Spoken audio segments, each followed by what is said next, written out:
From the Oklahoman newsroom, this is an OU update. I'm Jenny Carlson here in studio with OU beat writer Ryan Aber. Ryan, spring football oftentimes goes by without news of any major injuries, but last week we find out from OU that 2 Sooners on the defensive side have suffered major injuries.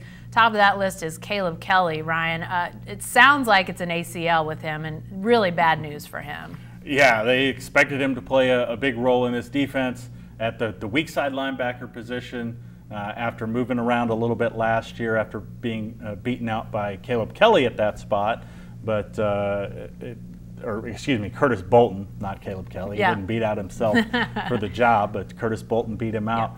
Yeah. Brian Odom and Alex Grinch had talked pretty highly about how Caleb Kelly had come along, but then last week goes down with what's an apparent ACL tear and likely going to miss the season. Yeah, a guy that has not redshirted yet, so will have another year. But boy, as these Sooners try to retool the defense, he's a veteran guy. I'm sure that they wanted out there for a lot of reasons. Yeah, absolutely, and this forces them to shuffle things around out there. They've got some options. The most attractive of which right now looks like Shaun White, playing a pretty significant role. White played as a backup last year as a true freshman. They really like the trajectory of his career. The question is, do you put Shaun White at that weak side spot, or do you move a guy like Kenneth Murray, who would be a little bit more of a natural position there at the weak side?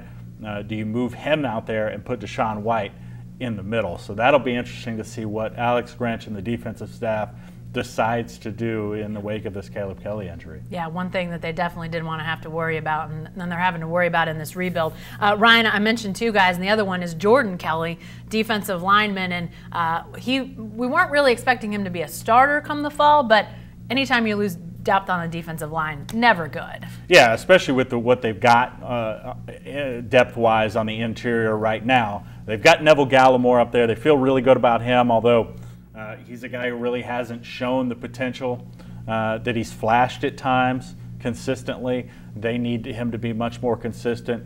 So they expected Jordan Kelly to be a guy who would back up Neville Gallimore, would get probably some significant playing time and have a chance to break more and more into the rotation.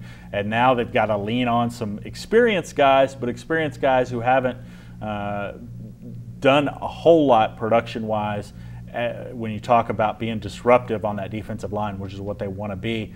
Guys like Marquise Overton, guys like Dylan Fa'amatau, they might even have to move a guy like Tyrese Lott from the outside to the inside to create a little bit more depth there.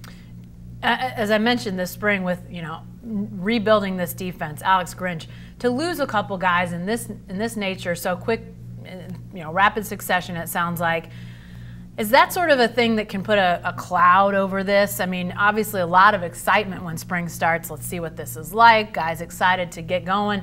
Now this happens. How could this affect things, Ryan? Oh, I mean, certainly it's a downer as they try to implement this new defense. I guess the one silver lining in it, as Lincoln Riley sort of pointed out the other day, is they've still got 5 months till the season. So it happened during the spring. They can adjust, take some time, step back, reevaluate things, figure out over this last couple weeks of spring where you want to, if you want to move some things around to make things fit best, as opposed to if this happened, a week before the season and you're scrambling around to try to get somebody to learn a new position quick, or get a guy ready to go who hadn't been ready to go. So I think that's the one silver lining in this. But the actual results of this, the true consequences aren't going to be seen for quite a while. All right, the Sooners do play their spring game on Saturday afternoon. The actual game starts at 3 down in Norman. Lots of activities before that. We'll have all your coverage leading up to the spring game, so be sure to stay with the best coverage team anywhere at newsok.com and every day in the Oklahoman.